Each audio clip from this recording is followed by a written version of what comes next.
गीता भगवान का जो आज का पत्र है वो किसी ने अपने मन के ऐसे कुछ भाव लिखे होंगे। कभी कभी मन जब ज्ञान में आते हो, आपका गुरु से बड़ा प्रेम हो जाता है, तो उस प्रेम में कभी कभी हमारा मन कुछ उम्मीद करने लगता है। संसार में भी आपका मन किसी से उम्मीद करता है, जिसको अपना समझते हो, जिससे प्यार होता है, जिससे मोह होता है, जिससे मित्रता होती है, तो उससे हम कुछ उम्मीद करते हैं। परायों से थोड़ी उम्मीद करेंगे, अपनों से करेंगे। और शत्रुओं से थोड़ी उम्मीद करेंगे अच्छे व्यवहार की, उनसे तो मालूम है कटुता ही देंगे, शत्रुता ही देंगे। लेकिन जो हमारा मित्र होता है उससे हम अच्छे व्यवहार की, या जैसा हम उसको दे रहे हैं वैसे ही वो उधर से भी हमको मिले, वही भावना हमको मिले। ये एक अंदर में उम्मीद होती है। और ये जो उम्मीद होती है ये फिर जब बढ़ जाती है तो इच्छा में परिवर्तित हो जाती है, इच्छा बन जाती है। और इच्छा तो आपको दुखदाई है, खलबली मचाती है। गुरु आपकी इच्छाओं को काटता है, गुरु आपकी इच्छाओं को पूरा नहीं करता। अगर बच्चे की फरमाइशें आप रोज़ रोज़ पूरी करते रहोगे, बच्चे की ना इच्छा है, बच्चा ये चाह रहा है, ये आज ये खिलौना दे दो, कल वो खिलौना दिला दो, आज ऐसा कर दो, कल वैसा कर दो। तो जो बच्चों के मुंह से निकलता है माँ बाप उनकी सारी इच्छाएं पूरी करते रहते हैं। और बच्चा उम्मीद करता है ना कि माँ बाप मेरी इच्छा पूरी करेंगे, तो उनसे डिमांड भी करता है और वो पूरी भी करते रहते हैं। तो कभी कभी क्या होता है, उनके बच्चों के मन में इच्छाएं बढ़ती चली जाती हैं। पूरा नहीं पड़ता कि चलो हमको मिल गया तो अब हम उसके बाद में ना मांगे, ना कुछ कहें। तो ये संसार में भी होता है। गुरु के पास आते हैं, गुरु अपनी कई बार आपकी बहुत सारी भावनाओं की कदर करते हुए आपकी इच्छाएं पूरी करता है, तो उसमें मन और अधिक चाहने लगता है। आज मेरी ये बात मानी, कल को दूसरी बात भी मान ले। आज मुझे यहाँ ले चला था, कल दूसरी जगह भी ले चले। आज मेरे घर में आया, कल भी फिर आए। कल मुझे लेके गया तो आज भी उसको क्यों नहीं लेके जा रहा है। तो वो बहुत सारी इच्छाएं होती हैं, या जैसा हम भाव रखते हैं वैसा ही हमको महसूस नहीं होता कि ये भाव रखें। तो ये सब बातें होती हैं प्रेम में। जिसके अंदर प्रेम होता है और वो प्रेम बढ़ जाता है, वो प्रेम इश्क का रूप ले लेता है, आशिकी आपकी हो जाती है। उसमें आपसे जगत बिल्कुल भूला पड़ा रहता है और आप उसी की उम्मीद भी करते रहते हैं कि जैसे हम गुरु के लिए बिल्कुल आसक्त हैं, दीवाने हैं, ऐसे वो भी हमारे प्रति आसक्त हो जाए, दीवाना हो जाए। तो ये मन चाहने लगता है, उसमें फिर कभी मन दुखी भी होने लगता है। तो इसी बात को किसी ने बताया होगा, कहा होगा। कभी प्यार में कह भी देते हैं ना कि हमारा आपसे प्रेम है, आपका भी होना चाहिए, हमारा आपसे इश्क है, आपका भी हमसे इश्क हो। तो ऐसा तो लगता है कि यहाँ बहुत सारे लोग हैं। तो बहुत मन में तरह तरह के भाव प्रेम में ही आते हैं, कोई गलत नहीं है। आपकी भावनाएं जो भी उठती हैं गुरु के प्रति, वो बहुत सुंदर भावनाएं होती हैं, वो बहुत अच्छी भावनाएं होती हैं, पवित्र भावनाएं होती हैं। लेकिन गुरु जानता है कि आपको कहाँ पे टिकाना है। रास्ते में थोड़ी वो छोड़ देगा आपको। राह को मानना मंजिल कहाँ की बुद्धिमानी है। तो राह को तो मंजिल आप मान नहीं सकते, वो बुद्धिमानी नहीं है। लेकिन आप मंजिल पे पहुँचो तो हमारी मंजिल जो है वो गुरु हमको तय करके बताता है, हमको ही पता चलता है और वो फिर हमको अपनी मंजिल पर टिका देता है। आप जब अपने आत्मिक स्वरूप में टिक जाते हो, उसने आपको राह दिखाई, आपको मंजिल पे पहुंचा दिया, उसके बाद आप देखोगे आपका और प्रेम हो जाता है गुरु से, और श्रद्धा और विश्वास और शुक्राने, अतिशय प्रेम हो जाता है। प्रेम खत्म थोड़ी होता है, वो तो दिनों दिन बढ़ता ही जाता है। तो आज का जो पत्र है कुछ ऐसे ही है। बोला गया है कि असल में हर एक आनंद स्वरूप है, पर गुरु पर वो आनंद बाहर समझता है, भूलवश। हर एक बहुत है खुद तो आनंद स्वरूप, लेकिन भूलवश वो बाहर समझता है, आनंद को बाहर समझता है, प्रसन्नता को बाहर समझता है। प्रेम का सागर खुद है, लेकिन वो अपने को खाली समझ के बाहर समझता है। वो असल में हर एक आनंद स्वरूप है, पर भूल से वो आनंद बाहर समझता है। गुरु आकर तुम्हें आईना दिखाता है कि तुम कौन हो, अपने ऊपर आशिक हो जाओ। गुरु आके आपको आईना दिखाता है कि तुम तो देखो तुम कौन हो, तू प्यार का सागर है, तेरी एक बूंद के प्यार से सब, तुम आनंद का स्वरूप हो। तुम्हें आनंद के लिए बाहर भटकने की या बाहर से कोई चीज़ अपने भीतर लाने की ज़रूरत नहीं है। जो अभी तक अपने अंदर ले आए थे, जगत, माया, विकार, सब अपने अंदर भर लिए थे, उनको हटाने की ज़रूरत है। बाहर से कुछ लाना नहीं है, लेकिन जो तुम्हारे अंदर फालतू का विचार, फालतू का अज्ञान भरा पड़ा है, इसको बाहर निकालने की ज़रूरत है। गुरु यही मेहनत करता है, आपके अंदर के सारे खोट को निकाल देता है। तो फिर आप देखते हो मैं तो प्यार का सागर हूँ, मैं तो आनंद का सागर हूँ, आनंद का रूप में हूँ, ज्ञान स्वरूप में हूँ। भूल गए थे, गुरु हमको याद दिला के हमारी भूल को सुधार देता है और हमारे अंदर के सारे दोष, सारी कमी, सारी मलिनता सब वो दूर करता जाता है। उसका काम यही होता है। सत्संग में आके बैठो तो आपके अंदर की सारी मन की मलिनता, हमारे सारे दोष सब हमारे ख़त्म होते चले जाते हैं। तो गुरु हमें आईना दिखाता है कि तू कौन है। हम अपने को जान ही नहीं पा रहे थे हम कौन हैं। हम अपने को अलग समझ रहे थे भगवान से, लेकिन गुरु आईना दिखाता है कि देखो जैसा भगवान वैसे तुम। और आईना दिखाने का मतलब होता है सत्य का दर्शन कराना। एक तो किसी ने बाहर से कांच का टुकड़ा आईना ला के आपको दिखाया, आपने अपनी शक्ल देखी। लेकिन कभी कभी बातचीत में आप बोलते हो ना, देखो वो बड़ा अंधेरे में था लेकिन मैंने उसको ना आईना दिखा दिया आज।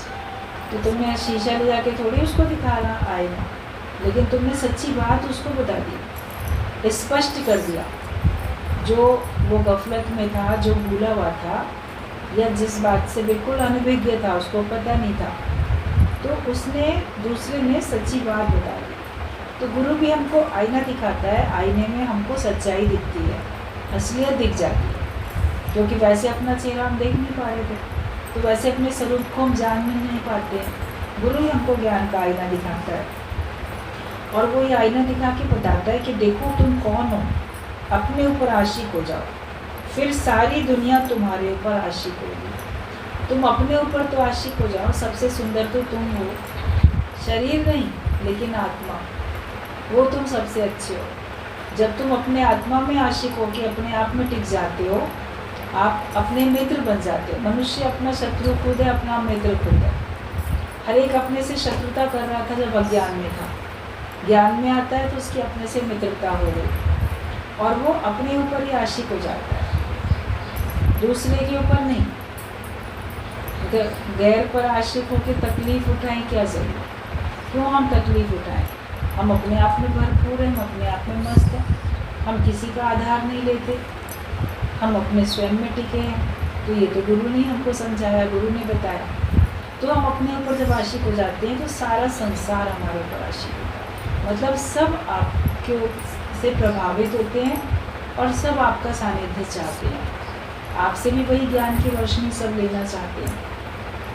तो तुम अगर दूसरे से इच्छा रखोगे तो वो तुमसे दूर दूर होएगा और कभी तुम्हारी इच्छा पूरी करेगा, कभी नहीं करेगा। जगत से कभी कुछ मिलेगा, कभी कुछ नहीं मिलेगा।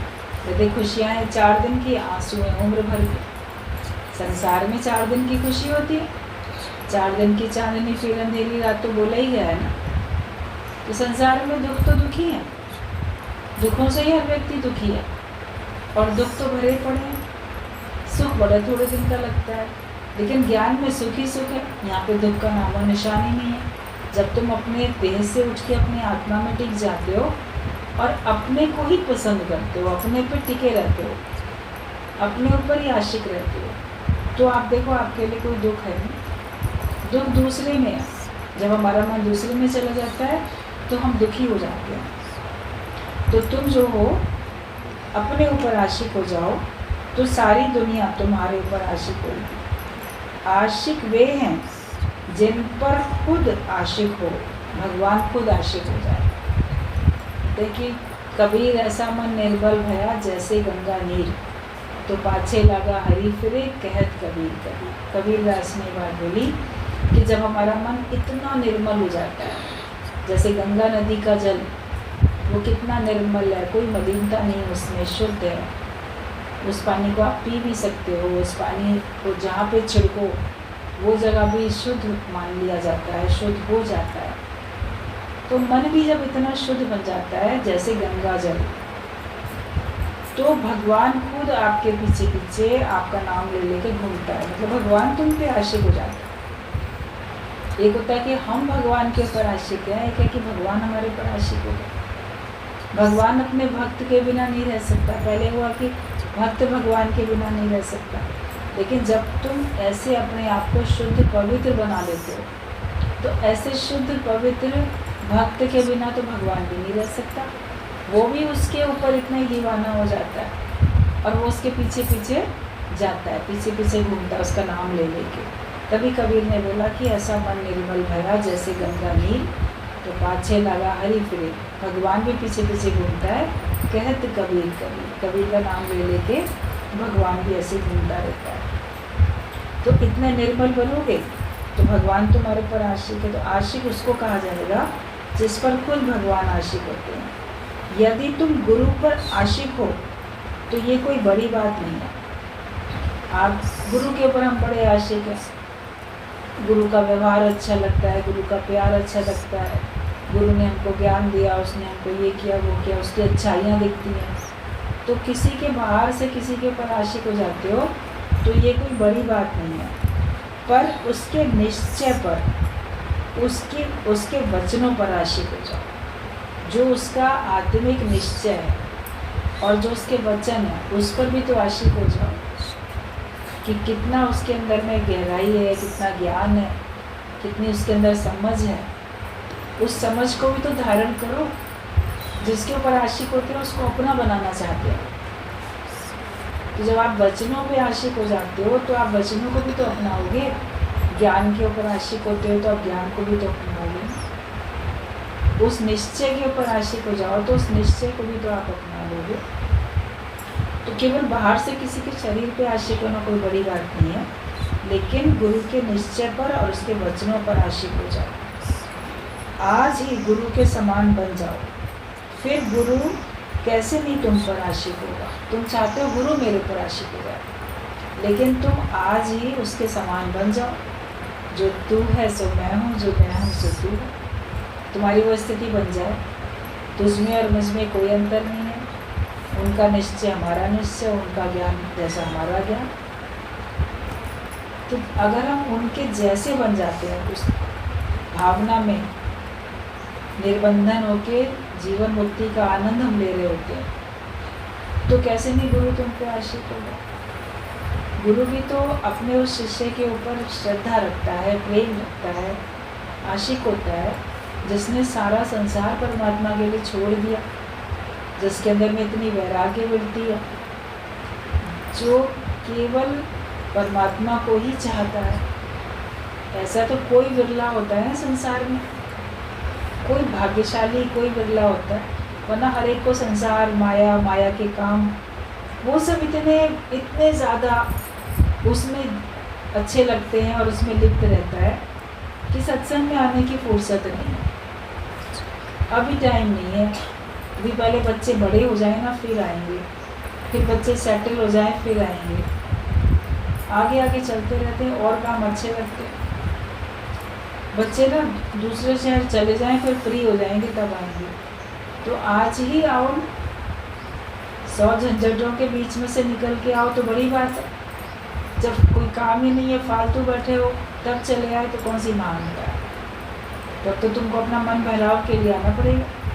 या अकेले मन नहीं लग रहा है, लाओ चलो चले जाएं, कोई पूछने वाला नहीं है, कोई सच्चा मित्र नहीं है, तो लाओ चलो सत्संग में चले जाएं। हमको 10 पूछने वाले तो मिल जाएंगे, हमको सच्चे मित्र तो मिल जाएंगे। तो स्वार्थ के कारण आओगे ना तुम, तब अपने मतलब से आओगे, मतलबी राम बन के। तो भगवान के लिए कब आ रहे हो?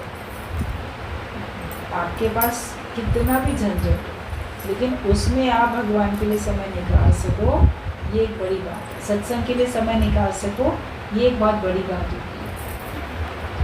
जिनके घरों में पूजा पाठ करने का थोड़ा सा भी अभी इस समय भी प्रचलन है, तो वो लोग कैसे न कैसे करके 5 मिनट 10 मिनट निकालते हैं ना। पहले ज़माने में घर बनते थे तो घरों में एक पूजा घर होता ही होता था, पूरा एक रूम होता था, पूजा घर बनता था कि ताकि वहाँ पर सब लोग जाके बैठ के पूजा करें। अभी धीरे धीरे वो तो फालतू जगह है, फालतू घिर रहा है, तो अक्सर घरों में कोई पूजा घर बनते ही नहीं है। तो जिनको भी पूजा करनी होती है, कहीं तस्वीर टांग ली, कहीं कोई कोना कोई ढूंढ लिया, बना लिया, या बहुत छोटा सा कोई बना लेंगे कोना कि चलो ये हमारा पूजा घर है, यहाँ पे हम खड़े खड़े पूजा कर लेंगे, या चलो कुर्सी डाल के बैठ के पूजा कर लेंगे। उसमें भी कितने झंझट आते हैं हजार। और क्या सारे घर वाले भगवान की भक्ति करते हैं? क्यों नहीं करते? उतना भी नहीं सिखाते हो बच्चों को कि सवेरे उठो, पहले ये पूजा करो, भगवान का नाम लो, फिर जाओ। उनको एक आदत बनेगी तब तो वो सत्संग के लिए भी समय निकालना सीखेंगे। एक बार दृष्टांत था, आप लोग को बताया गया है कि एक संत था फकीर, तो कहीं भिक्षा मांगने के लिए गया, तो इत्तेफाक से वो किसी गरीब का ही घर था। माता पिता कहीं मजदूरी करने, कहीं ऐसे घर में थे नहीं, लड़की थी छोटी। कहती बाबा घर में तो कुछ है ही नहीं, तो हम क्या दें तुमको? कुछ भी नहीं है देने के लिए। माता पिता तो गए हैं मजदूरी करने, जब आएंगे तब कुछ लाएंगे, तब खाया पिया जाएगा, कुछ है ही नहीं घर में देने के लिए। मतलब वो ऐसा घर था, किसी की झोपड़ी होती है छोटी सी, तो खाने के लिए कुछ था ही नहीं, बच्चे के पास पैसे भी नहीं थे, कुछ भी नहीं था।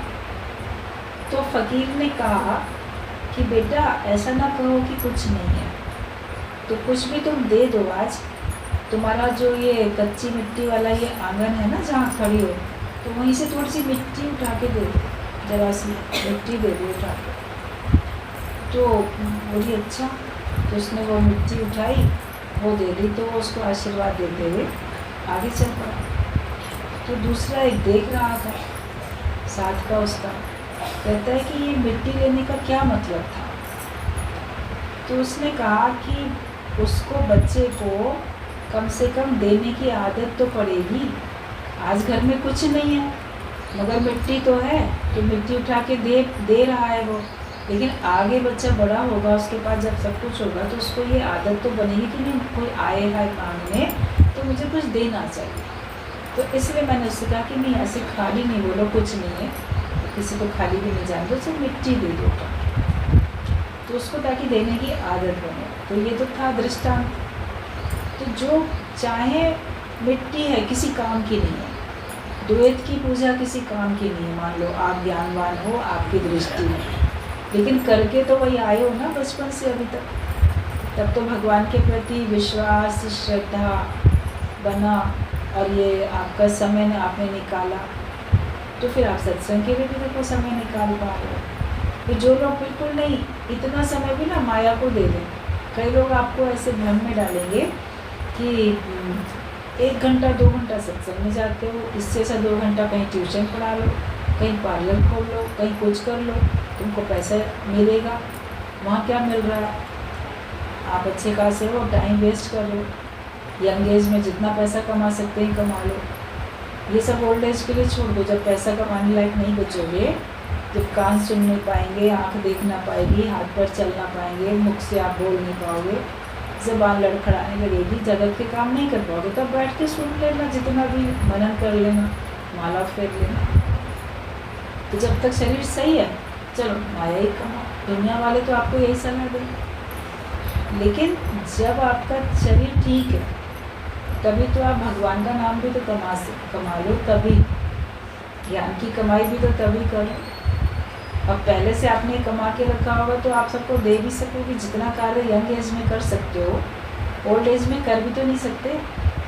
यंग एज में तो आप अकेले अकेले चले जाते हो कहीं भी, आपके पास हौसला हिम्मत है और आप बहुत जगह जा सकते हो। और यंग एज में आपके हाथ में पैसा भी होता है। यंग एज जो सबसे अच्छी बोली गई है जवानी, तो बचपन में भी बच्चा थोड़ा सा डिपेंड है, असमर्थ है, शरीर से भी छोटा है, कमज़ोर है, और उसको अकल भी कम है, समझ भी कम है, इतनी बुद्धि नहीं है उसकी, और उसके पास पैसा भी नहीं है।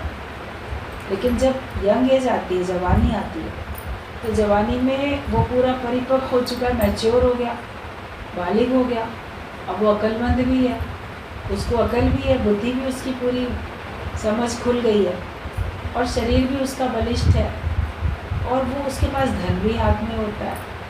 और फिर ओल्ड एज में जाके आपके हाथ में धन की कमी हो जाती है, आपका शरीर भी कमज़ोर हो जाता है, और आपकी बुद्धि भी काम नहीं करती है, उलझती है बुद्धि, कई बार मेमोरी लॉस होने लगती है, कहीं कुछ होता है, तो फिर आपकी असमर्थ अवस्था आती है, अकेले कैसे जाएँ, कोई हाथ पकड़ के ले चले, या हाथ ना भी पकड़ लेकिन साथ में रहे तो अच्छा है, बाई चांस गिर गए तो क्या होगा, जैसे कॉन्फिडेंस की कमी होने लगती है ओल्ड एज में। तो यंग एज तो सबसे अच्छी है। तो इस एज में आप अपना भला, औरों का भला कर सकते हो, समाज सुधार का काम भी कर सकते हो, अपने सुधार का काम भी कर सकते हो, आप सारे संसार में क्रांति फैला सकते हो। विवेकानंद ने कहा कि मेरे जैसे विचारधारा वाले मुझे अगर 10 नौजवान और मिल जाएं तो मैं सारे संसार में क्रांति फैला सकता हूँ, सारे संसार को ज्ञानवान बना सकता हूँ। उसको अपने ऊपर इतना विश्वास था, आत्मविश्वास से भरा हुआ था विवेकानंद, इतना पूरा वो अपने आप में विश्वास से था, कॉन्फिडेंस था उसके पास, और उसको था कि मेरे जैसे मुझे बस 10 लोग और मिल जाएं तो 10 दिशाओं में हम अपना ज्ञान फैला सकते हैं, कर सकते हैं। मन में भी हो जोश होता है, और शरीर भी आपका कार्य कर सकता है। तो जैसे माया के कार्य ज़रूरी है, ऐसे भगवान का नाम लेना भी ज़रूरी है। ये धन भी तो कमाना यंग एज में ही ज़रूरी है, तभी तो ओल्ड एज में आप इसका फ़ायदा ले सकते हो। और कहा जाता है कि सुख में सुमिरन करें तो दुख काहे को हो। जब हम सुख में सुमिरन कर लेंगे तो दुख आएगा ही क्यों, दुखद परिस्थिति आएगी वो हमको दुखी नहीं कर पाएगी।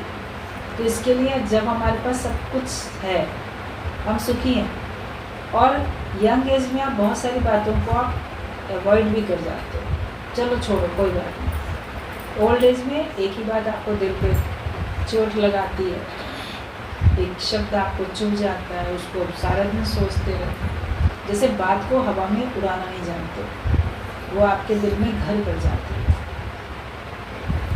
ज्ञान में आओ, जिस अवस्था में भी भगवान चलो आपको ले आए, बचपने में, जवानी में, बुढ़ापे में, लेकिन उस एज में आके फिर गुरुवान बने। कई ऐसे एग्जाम्पल हैं जो ओल्ड एज में भी आए और उन्होंने ज्ञान पक्का किया, उनका दृढ़ निश्चय था।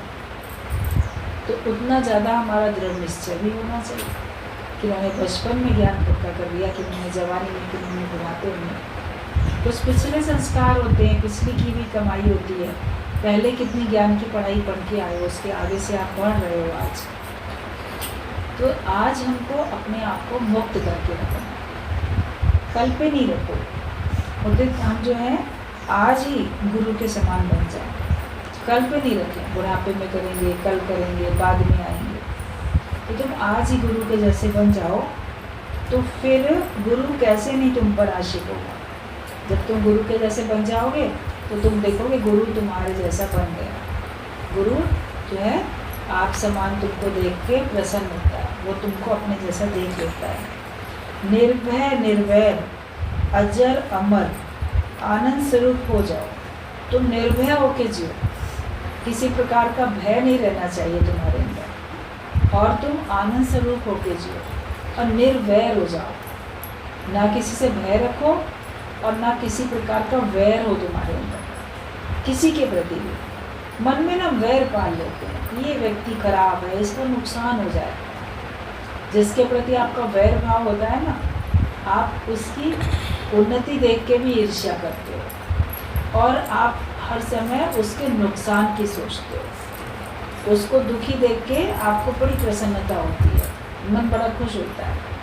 तो ये वैर विरोध जो है, ये आपको बहुत नीचाई पे ले जाएगा, बहुत गिरावट की ये सीढ़ी है, और इससे आप फिसले गिरे तो पता नहीं कहाँ जाके आप पहुँचोगे। तो इसके लिए ज्ञान में अगर आगे बढ़ना है तो एक तो निर्भय, भयभीत ना हो जाओ किसी से, और निर्भय, किसी से वैर नहीं होना चाहिए। ना काहू से दोस्ती ना काहू से वैर, कबीरा कबीरा खड़ा बाजार में सबकी मांगे खैर। वो सबके लिए खैरियत, सबके लिए अच्छी भावनाएं रखता है भगवान से। उसकी ना किसी से दोस्ती है कि उसमें लिप्त हो रहा है और ना वो किसी से वैर रखता है।